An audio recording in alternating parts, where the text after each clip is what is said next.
Hey, welcome back to my channel. In this video, I'm gonna talk about top 5 best OLED TVs.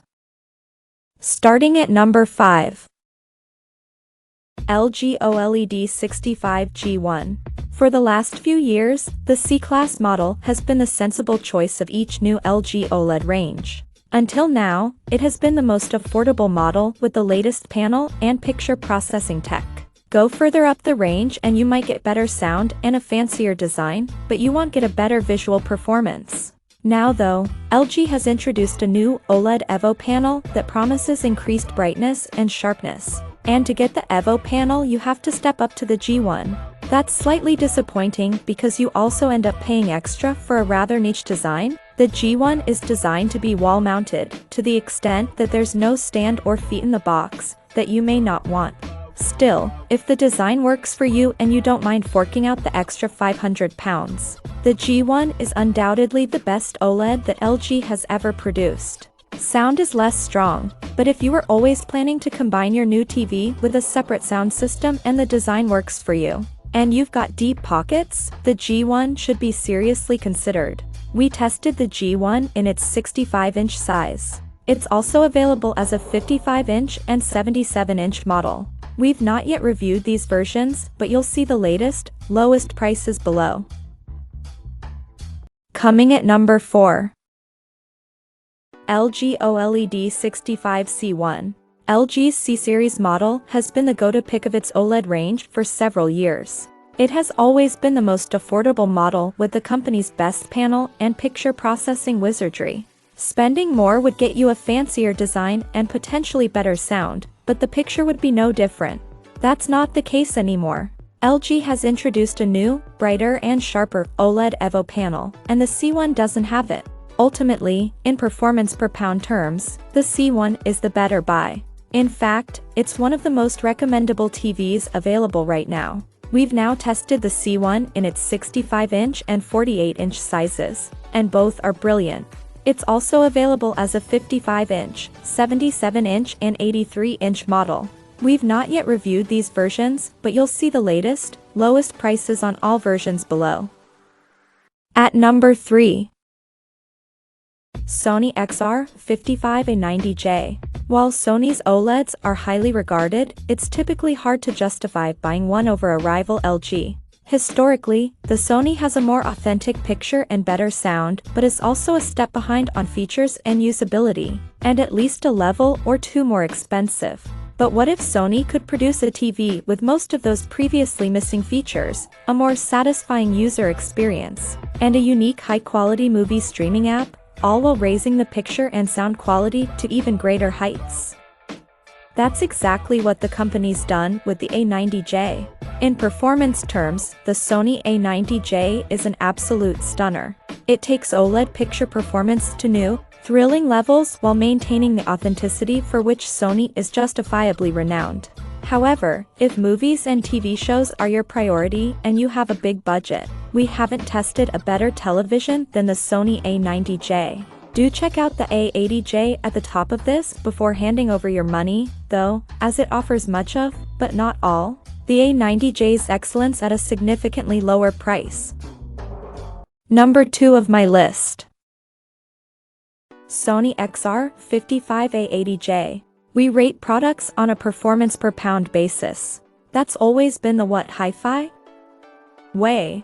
We're not looking simply for the absolute best product in each category, as that would invariably involve recommending one of the most expensive products in each category. We're looking for the best bang for your buck. The product that best balances performance, features, and price. That isn't to say that we're averse to recommending a premium product when it justifies its high price. And that's why we were delighted to bestow the full 5 stars upon Sony's A90J flagship OLED. When we reviewed it a little earlier in the year, we knew that the A80J had the potential to be a very good TV, thanks to its shared DNA with the awesome A90J. But we had expected the gap in performance to be fairly big, given the huge gap in price. That simply isn't the case. It might not be quite as bright and punchy as its flagship sibling, but it's not far off. And that means it's still capable of producing more impactful highlights than rivals such as the LG C1. It's just as sharp and detailed as the A90J2, which makes it an incredibly crisp and three-dimensional performer. What's most impressive is how the A80J combines the spectacular with the natural and authentic. No other TV available right now, bar its flagship sibling, delivers on creative intent as faithfully. The A80J has a 30W acoustic surface audio plus sound system, which uses actuators to vibrate the screen in order to create sound.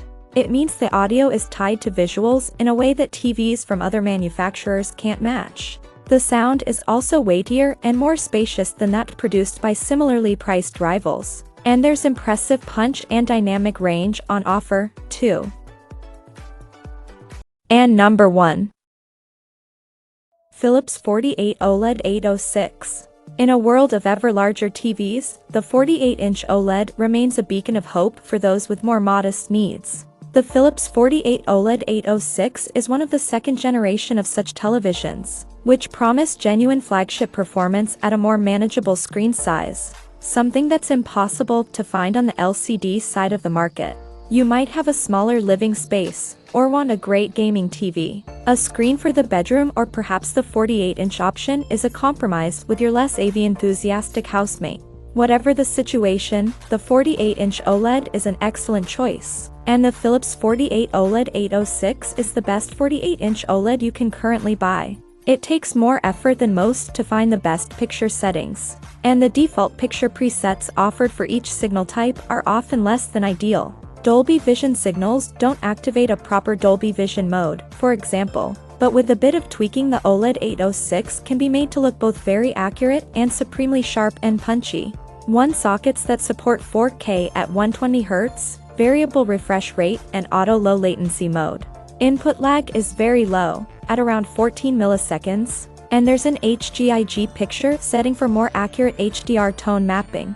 One thing to bear in mind is that one of the two HDMI 2.1 sockets is also the one that handles eARC, Enhanced Audio Return Channel, which means that if you have two HDMI 2.1 sources, you're not also going to be able to send sound via eARC to a soundbar or AV amplifier. This is a limitation of all TVs that we've tested that have two HDMI 2.1 sockets and, unlike those others, Philips does somewhat mitigate the issue by supporting standard ARC via its other three HDMI sockets. Check out this video description for latest price and more informations. Thank you for watching this video. Please subscribe and stay tuned.